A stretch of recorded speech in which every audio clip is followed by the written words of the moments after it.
Nature Aventure Survie, le podcast, 15e épisode.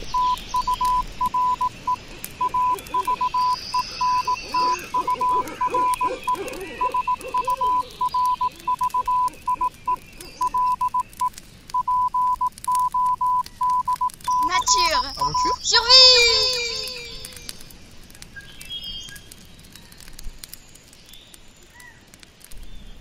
Nous retrouvons Paul Kirtley, qui est instructeur de bushcraft au Royaume-Uni. On discute encore un petit peu des différences entre bushcraft et survie, et puis on aborde la question du matériel minimal à emporter. D'abord, nous allons finir par mourir de soif sur ce fichu rafio. Si ça continue, capitaine, nous serons bientôt au régime du docteur Bombard. Ouais. Wilson Wilson Il y a souvent une confusion entre deux mots qui sont relativement liés. Il y a le bushcraft et la survie. En France, on a essentiellement des écoles de survie. Je crois qu'au Royaume-Uni, par contre, vous avez plus d'écoles de bushcraft. Quelle est la différence?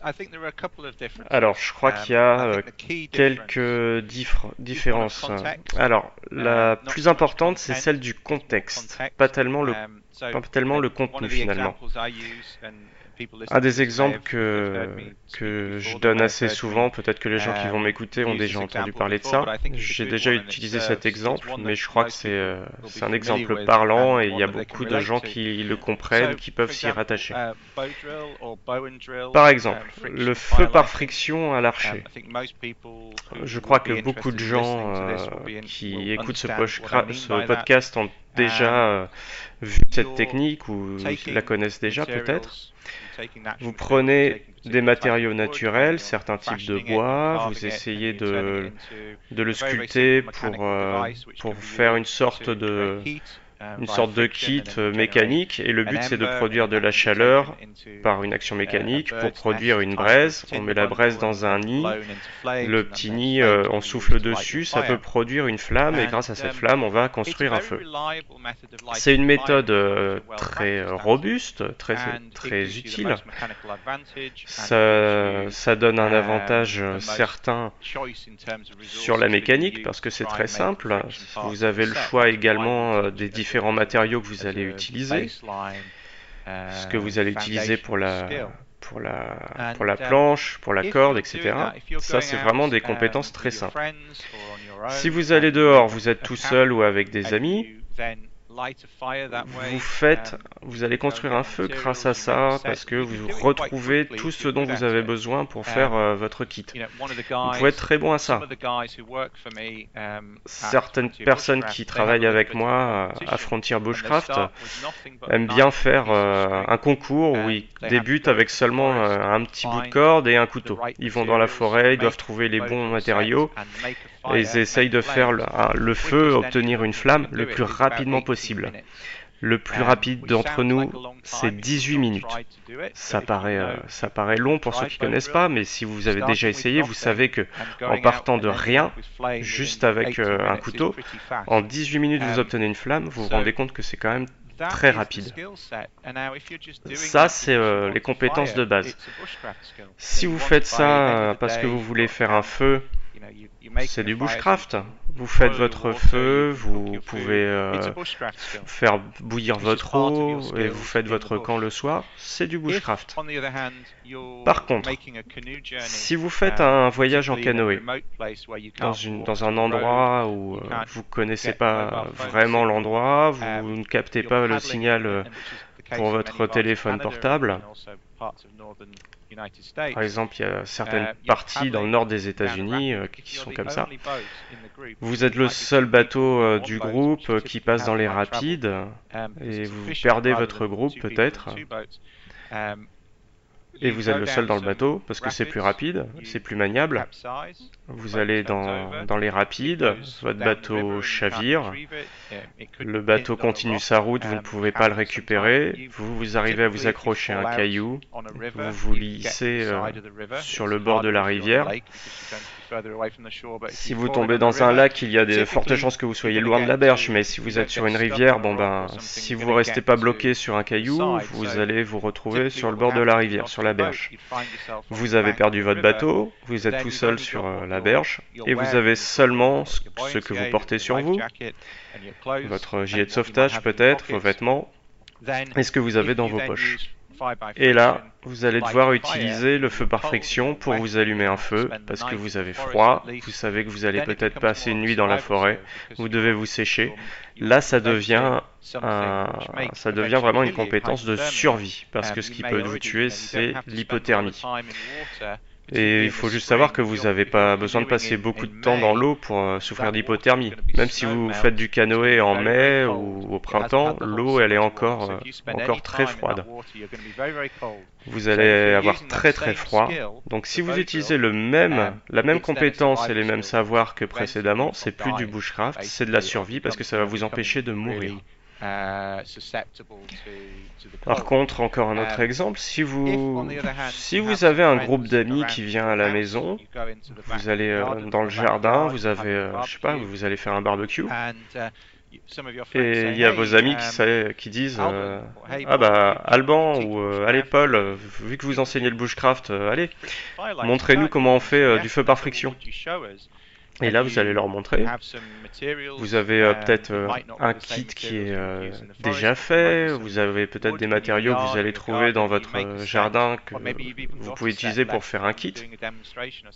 Et vous faites leur démonstration. Là, vous leur montrez vos compétences. Peut-être qu'ils seront en train de boire leur bière ou leur verre de vin. Ils vont apprécier voir la démonstration. Ils vont peut-être même applaudir une fois que vous avez fini. Ça, c'est plus un tour à montrer à vos amis. Mais c'est la même compétence, les mêmes savoirs également. Donc, entre le petit tour qu'on fait entre amis lors d'une soirée, le bushcraft et la survie, tout dépend du contexte, de la situation dans laquelle on se trouve.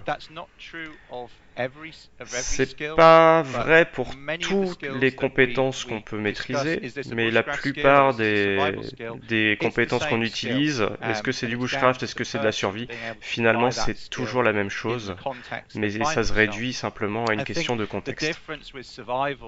Ensuite, je crois que la survie, ça peut aussi se résumer à l'état d'esprit, à la psychologie, à l'état mental de la situation dans laquelle on se trouve. Si vous devez mettre en œuvre une certaine compétence, voilà, il y a peut-être un niveau de stress, il y a plus de pression, vous avez peut-être un ami qui est blessé ou qui a froid, vous ne savez pas si vous allez être retrouvé, vous n'avez pas l'équipement que vous avez d'habitude. Donc la psychologie est aussi une grande partie de la survie. Et ça va déterminer si les personnes vont réussir à survivre ou pas. Je crois que la psychologie de l'application et le contexte jouent également. Et puis il y a aussi certaines compétences dans le bushcraft on n'utilise pas dans le contexte moderne, même si vous êtes en situation de survie. Ce que je veux dire par là, c'est si vous regardez dans l'histoire, si vous pensez aux natifs américains, je choisis cet exemple parce que il y a vraiment des traces de la façon dont ils vivaient jusqu'à très récemment, et ça correspond à peu près à ce que nos ancêtres, nous, Européens, faisaient, même si eux ont laissé moins de traces. Par exemple, à la fin de la dernière âge glaciaire, certaines traces archéologiques montrent des similarités entre les Européens et les natifs américains en termes de méthodes de chasse, en termes d'artefacts. On voit qu'ils fabriquaient quasiment les mêmes outils pour chasser. Donc leur équipement de chasse était similaire, les animaux étaient similaires, les plantes étaient à peu près similaires. C'est juste que voilà, d'un côté on n'a pas vraiment accès à ce qu'ils faisaient. Et quand les Européens de l'Ouest ont débarqué en Amérique, ils ont commencé à tenir des registres vraiment de la façon dont les natifs vivaient.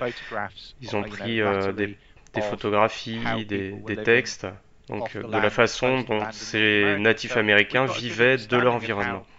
Donc on peut comprendre pourquoi ils ont fait ça.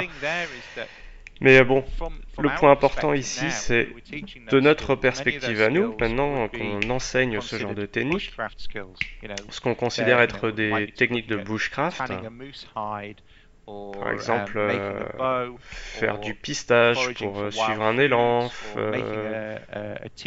récolter des plantes sauvages, fabriquer un tipi. Tout ça est considéré comme du bushcraft aujourd'hui.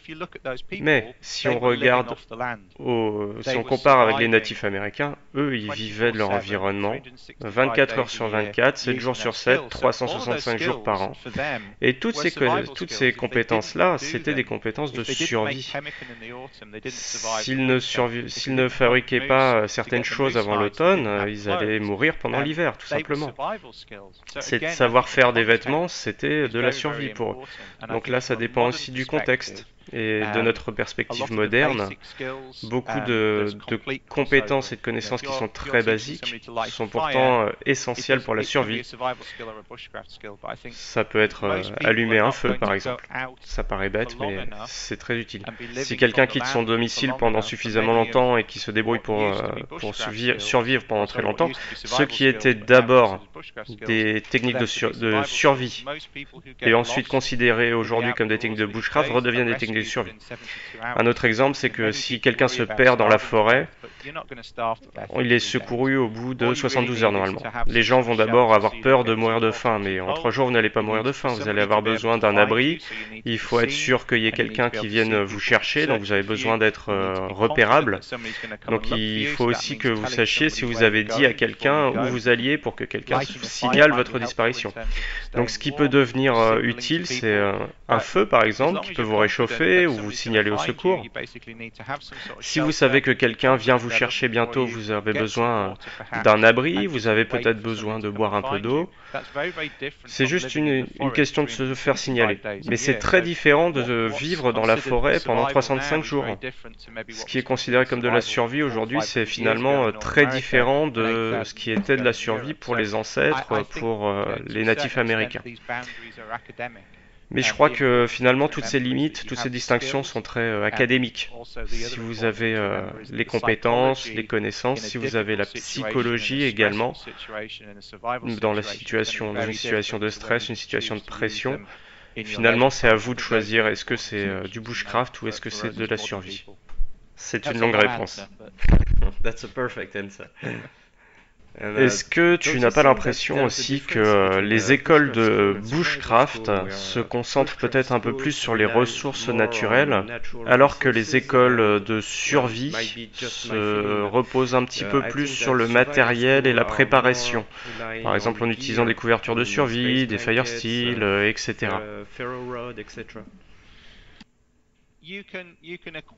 Alors, on peut toujours s'équiper. Si on regarde ça précisément, c'est toujours de l'équipement. Si tu enseignes le bushcraft, à moins d'y aller complètement nu, on choisit toujours quel équipement on prend avec soi. Moi, je considère les vêtements comme étant une partie de l'équipement qu'on emporte. Donc on choisit toujours quelle botte on prend, quel manteau, etc.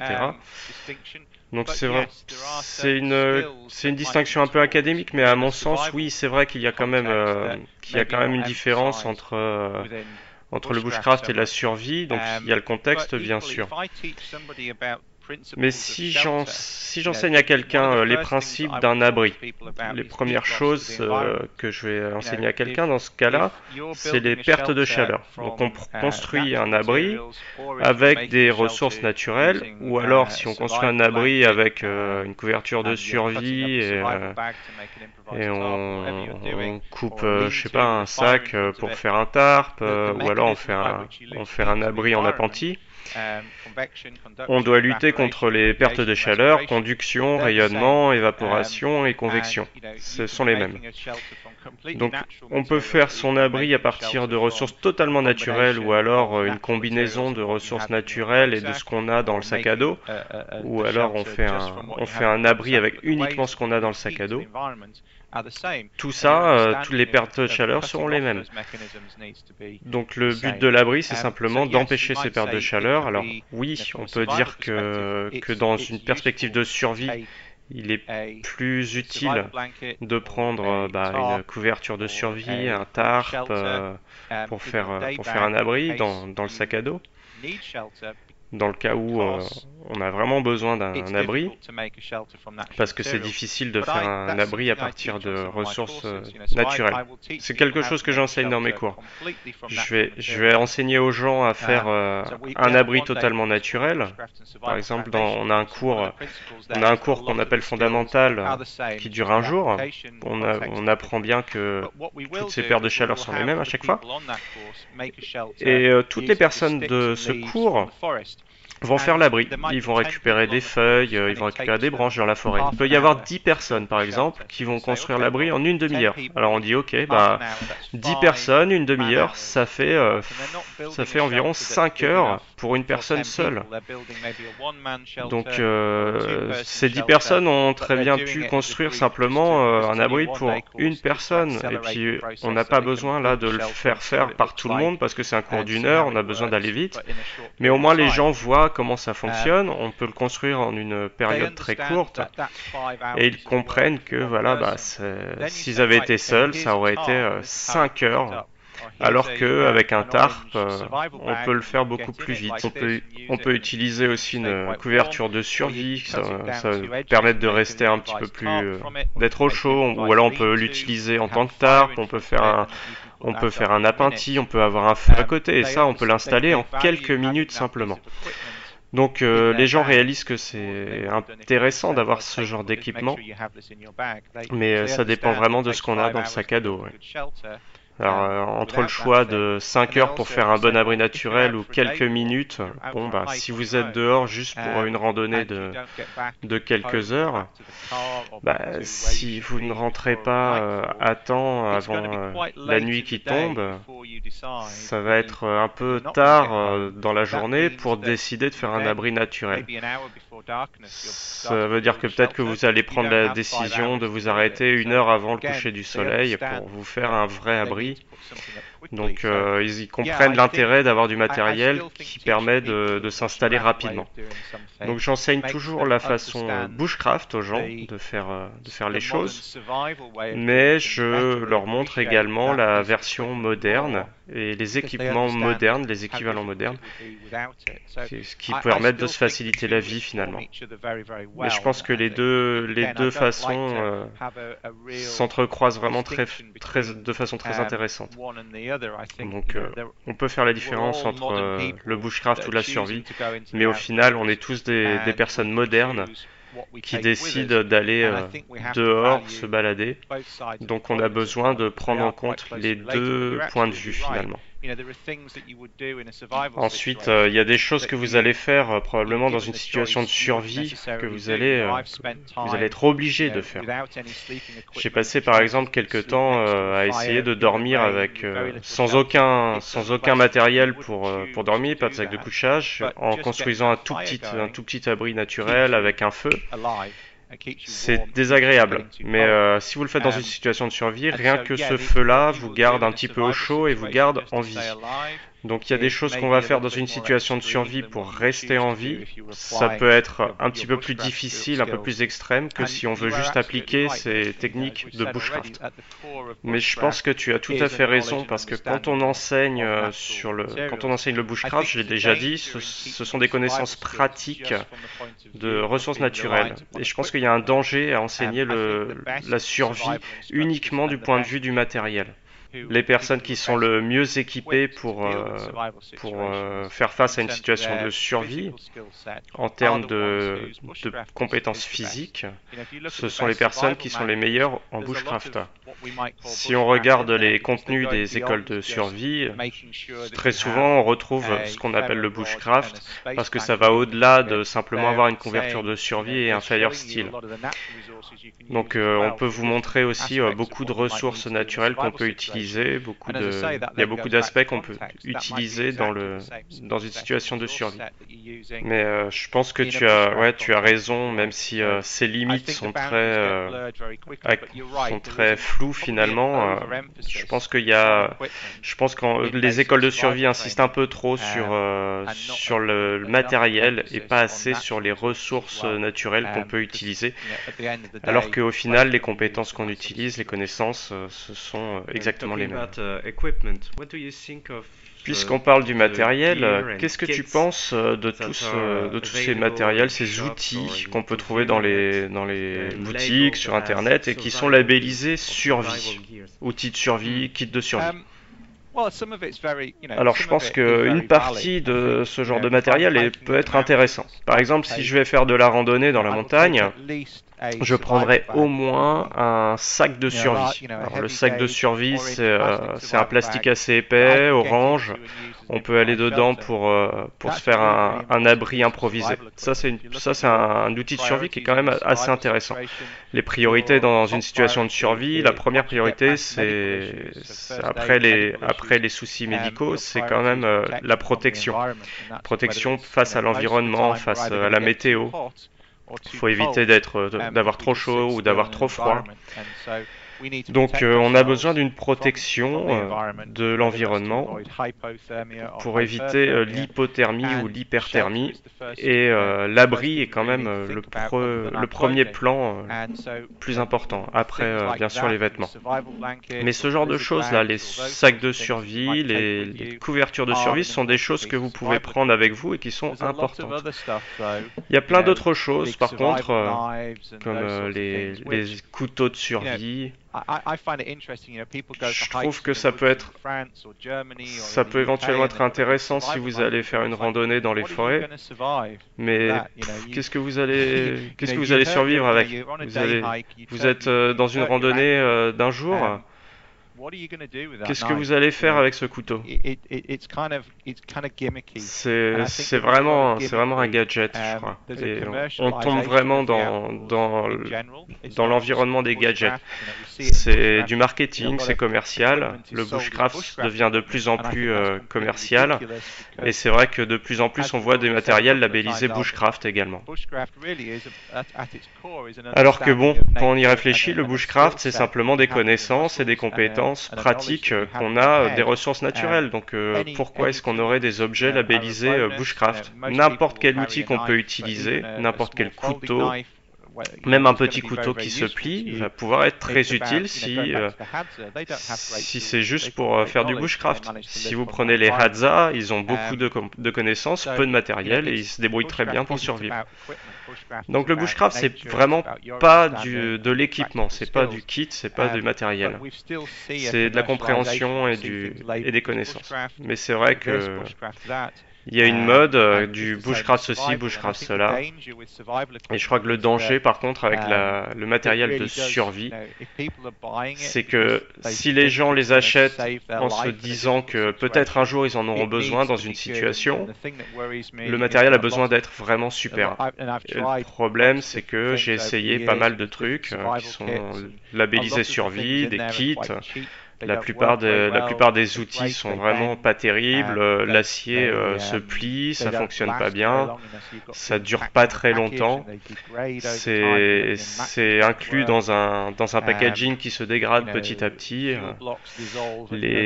par exemple le combustible se dissout, enfin c'est pas cher, ça fonctionne pas bien, c'est vraiment une exploitation juste de la survie. Si vous devez survivre avec du matériel, il vaut mieux que vous choisissiez très précisément quel matériel vous voulez utiliser. Il faut que ce soit du matériel que vous connaissez. Mais si vous allez, et puis il faut qu'il soit adapté. Si vous allez dans les montagnes, est-ce que vous avez vraiment besoin d'un kit pour pêcher? À moins qu'il y ait des rivières et des lacs dans lesquels vous pouvez pêcher, il n'y a vraiment pas besoin d'un kit pour pêcher. Mais je l'ai dit avant, beaucoup de gens, en particulier dans l'Europe et en Amérique, les gens qui se perdent, si quelqu'un sait où il se trouve, bah, on peut être récupéré en 3 jours, en 72 heures. 3 ou 4 jours, c'est pas un temps pendant lequel vous allez mourir de faim. Donc vous n'avez pas besoin d'un kit pour pêcher. Ça sera inutile. Vous feriez mieux de mettre plutôt des barres protéinées, des barres chocolatées, des céréales, des aliments qui peuvent être énergétiques pour vous permettre de tenir jusqu'à ce que vous soyez secouru. Donc il faut un kit de survie qui soit adapté à l'environnement où vous allez, qui soit spécifique. Essayez de penser aussi à quels risques vous allez faire face et comment vous allez vous y prendre. À quel type d'environnement. Par exemple, une machette, ça sert absolument à rien là où il n'y a pas une vraie forêt dense. Et les gens qui transportent des machettes ne savent très souvent pas s'en servir. En revanche, une lampe frontale, c'est un moyen de se signaler. C'est beaucoup plus utile dans certains environnements par rapport à un outil coupant. Dans d'autres environnements, l'outil coupant va être la première chose à transporter. Une hache dans une zone tropicale, ça servira beaucoup moins qu'une machette. Inversement, dans une forêt boréale, la machette ne servira à rien. Et puis on a aussi besoin de s'entraîner avec son équipement, comprendre comment il fonctionne. Au final, c'est un peu comme les entraînements d'arts martiaux. Si vous n'avez jamais pratiqué avant d'être confronté à une situation difficile, vous n'allez probablement pas y arriver. Donc il faut vraiment s'entraîner avec le matériel, être familier avec, pour savoir comment s'en servir. Et comme ça, en situation difficile, vous saurez l'utiliser. Donc je suis vraiment sceptique par rapport à tout ce matériel, tous ces outils labellisés survie, parce qu'au final, il faut être très objectif sur ce qu'on va choisir pour son kit de survie. Mais je crois que tout ça, en fait, c'est juste un symptôme du monde dans lequel on vit. Tout est compartimenté, tout porte une marque, tout est commercialisé. Ça peut être bien d'une certaine façon parce qu'on va avoir accès à du matériel auquel on n'aurait pas eu accès normalement. Et généralement, quand on utilise du matériel pour l'outdoors, que ce soit pour faire de l'escalade, de la randonnée, etc. Il y a toujours un produit qu'on peut acheter pour faire quoi que ce soit, pour résoudre des problèmes qui parfois ne se posaient même pas quand vous y réfléchissez bien. Donc c'est pas seulement pour la survie ou le bushcraft, je crois que c'est pour toutes les activités d'extérieur, et la pêche est un très bon exemple aussi. La pêche, les poissons n'ont pas changé depuis des centaines d'années, mais par contre l'équipement pour pêcher a vraiment énormément changé. J'ai un ami qui adore pêcher et il dit que le matériel pour la pêche est en fait plutôt fait pour attraper le pêcheur que plutôt le poisson. Et je crois que c'est un peu la même chose en bushcraft. C'est la fin de cette deuxième partie d'entretien avec Paul Kirtley que vous pouvez retrouver sur son site paulkirtley.co.uk. Quant à nous, on se retrouve sur la page Facebook de Nature Aventure Survie, sur la chaîne YouTube, sur Twitter, sur Instagram, partout où vous voulez. On se retrouve également sur le blog natureaventuresurvie.blogspot.fr et d'ici là, bonne journée et bon bushcraft à tous.